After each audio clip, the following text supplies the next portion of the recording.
Ces ours, nous les avons filmés, Isabelle et moi, chez un dresseur d'ours en France, en janvier 2004. Ce dresseur possède 4 grizzlies, un de 6 ans, un de 5 ans, un de 2 ans et une petite femelle de 1 an. Regardez ces comportements de stress. Enfermés dans un camion, 11 mois sur 12 sur la route, en travaillant 5 jours par semaine. Notre travail est de le dénoncer.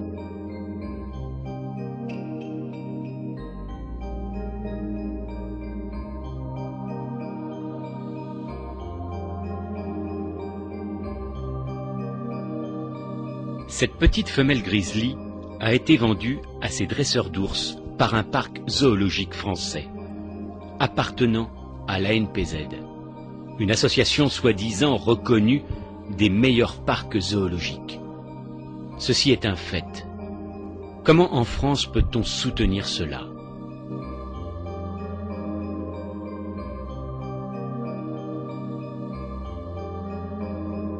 Ce petit ours devrait vivre une trentaine d'années dans ce camion. Nous pensons qu'il est grand temps que ces pratiques soient condamnées.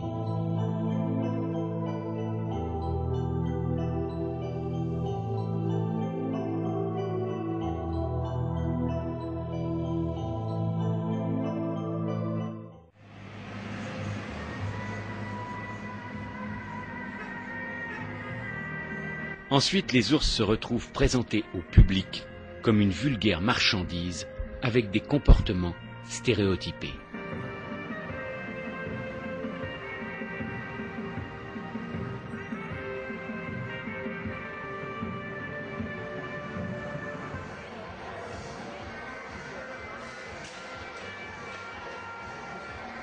Pour les dresseurs d'ours, la cohabitation avec un ours dressé implique un rapport de force dont la maîtrise doit toujours revenir à l'homme.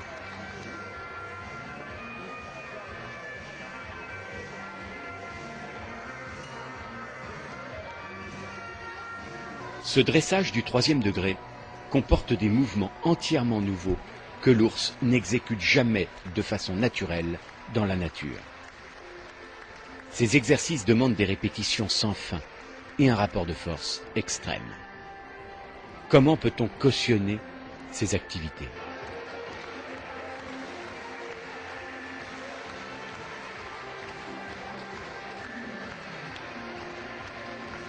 Mireille Vienne, une célèbre dresseur d'ours, avouait n'avoir jamais été tranquille lorsqu'elle devait amener ses ours de leur voiture-cage à la piste du cirque, surtout lorsqu'il y avait des enfants à proximité.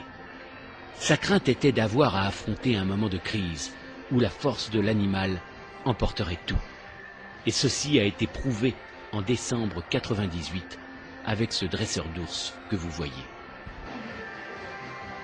Lors d'une représentation au cirque de Laponie, un de ces ours est sorti de la piste, provoquant une panique générale et blessant une jeune spectatrice. Roman Dietzel, qui avait élevé cet ours, n'a pas pu expliquer ce qui est arrivé. Pourtant, la chose est simple. L'ours accepte ou laisse croire qu'il accepte la domination, mais il cherchera à tout instant à prendre le dessus sur son maître. La vérité est que la place de l'ours n'est pas sur une piste de cirque.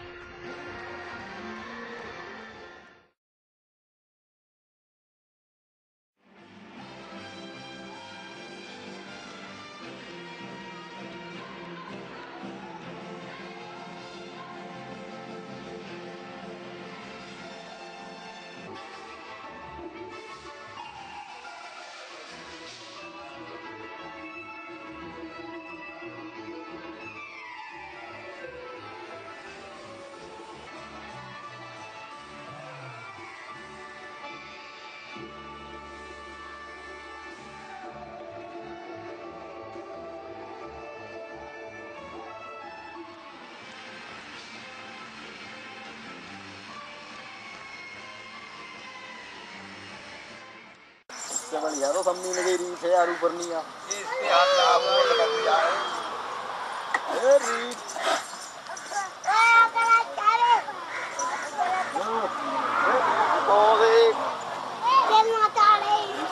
Plastic उठा के लेके दो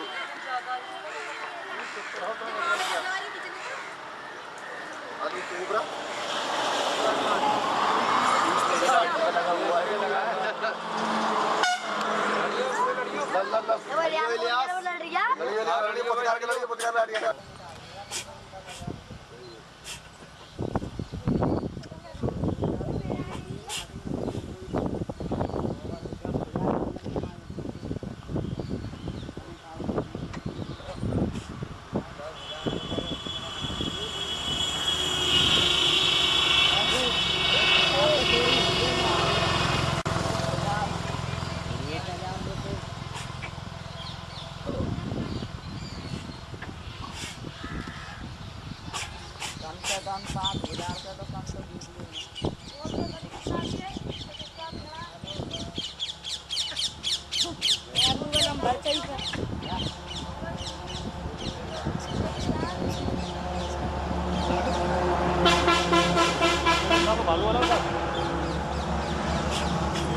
छोड़ दो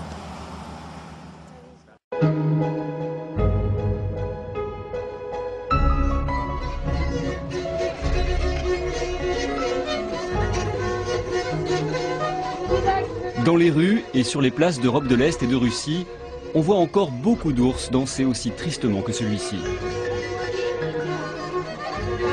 L'Europe de l'Ouest n'est pas totalement à l'abri de pratiques tout aussi cruelles. La preuve ici dans une station de ski en Autriche. Au fond de ce trou, juste à côté d'un remonte-pente, vivaient Vincenz et sa sœur Liesel, deux ours devenus une vulgaire attraction touristique. Ils n'étaient pas enchaînés, mais leur vie était un enfer. L'association autrichienne Wirbpfoten a réussi à sauver les deux ours et les a transférés dans leur centre, la forêt aux ours.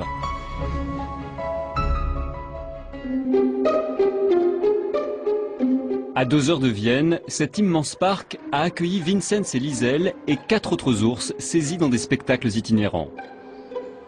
Ici, ils peuvent enfin vivre une vraie vie d'ours à l'abri de la cruauté humaine. Nos ours ne sont pas seulement malades physiquement, ils ont aussi de graves problèmes psychologiques.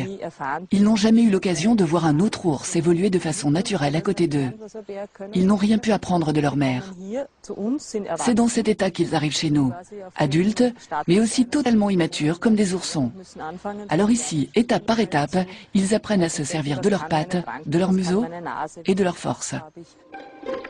Pour tenter de leur redonner goût à la vie, on pratique ici ce que l'on appelle l'enrichissement du milieu. C'est stupide de déposer la nourriture par terre devant les ours, car il n'y a aucun défi pour eux. En le cachant, nous les obligeons à faire des efforts. La nourriture devient alors un vrai trésor qu'ils doivent découvrir.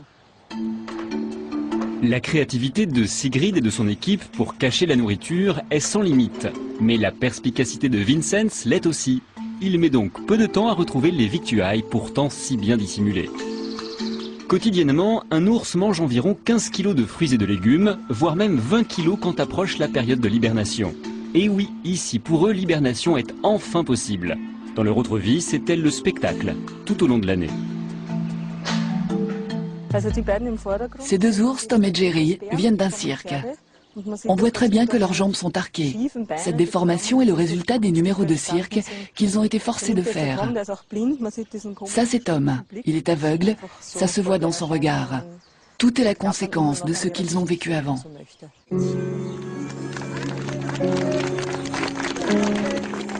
Voici les images pathétiques du numéro de Tom et Jerry tourné en Allemagne. Nos deux ours passaient leur journée à faire des roulades et des appuis tendus renversés. Jusqu'au jour où, fort heureusement, l'association a pu les racheter.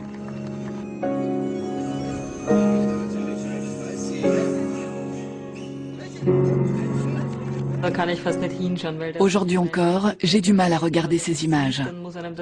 Quand on voit ça, on sent que c'est traumatisant pour leur ossature. Ils ont trop de poids sur leurs pattes.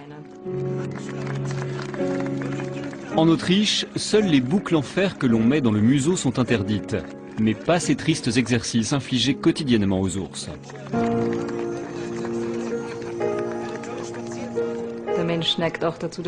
Les hommes simulent des scènes de fraternité avec l'animal. Mais même si l'ours prend le bras de cet homme qui sourit, il n'y a évidemment pas de véritable amitié. Je trouve ça vraiment triste de faire de ces animaux des clowns. Ici dans la forêt, on peut enfin observer le comportement naturel de nos ours.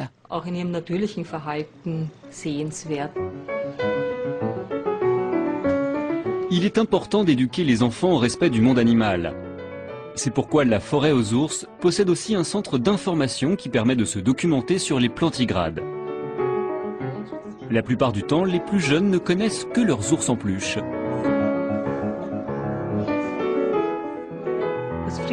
Tu sais ce que mangent les ours? Ils sont gourmands. Quel truc sucré aiment-ils en particulier?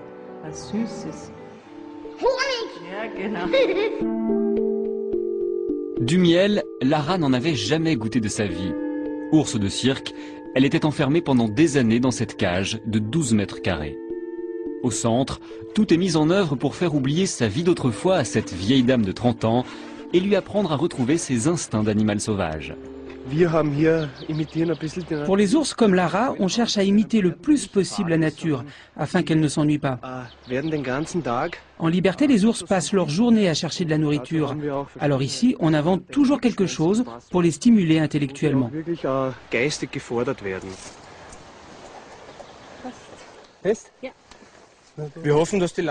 On espère que Lara va venir par là et va sentir la nourriture cachée derrière cette planche. Ensuite, elle devra pousser la planche pour trouver les victuailles.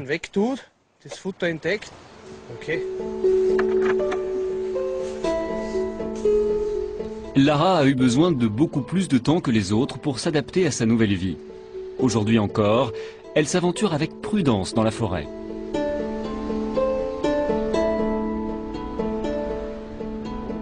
Lara est l'ours le plus stressé du centre. Elle a beaucoup inquiété ses protecteurs. Lara ne s'est pas aussi bien adaptée que les autres, car elle a de plus lourdes séquelles de son passé. Ce fut un vrai succès quand elle a quitté sa tanière pour la première fois. Elle y était restée cachée 6 mois parce qu'elle était trop effrayée de sortir. Tout d'abord, elle a besoin de contrôler son territoire. Ensuite, elle prend son bain. Et enfin, elle se met à chercher sa nourriture. Le soin corporel, c'est très important pour les ours. Ils adorent se baigner. Et soudain, la dame timide se transforme en ours joueur. Elle se plaît à être un ours, tout simplement.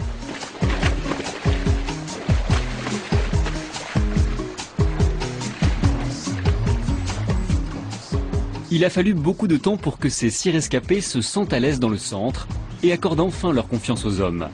Un travail colossal qui fait aujourd'hui la fierté de Sigrid et de toute son équipe.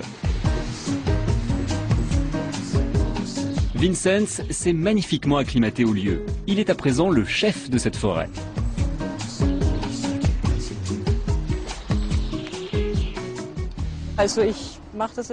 Je fais ce travail depuis 8 ans et j'ai développé une relation très forte avec les ours. Je pense qu'il est nécessaire d'être constamment auprès d'eux parce que ces animaux sont passés de main en main, rarement soignés par la même personne. On voit bien qu'ils se sentent en sécurité ici. J'imagine très bien rester avec eux encore très longtemps. Une fois encore, le travail de ce centre démontre à quel point le combat contre la maltraitance animale est difficile à gagner. Montreurs d'ours ou animaux de cirque, l'exploitation d'animaux sauvages pour le spectacle reste une pratique cruelle. Pour quelques-uns de sauvés, il en reste des milliers qui passeront toute leur vie derrière les barreaux.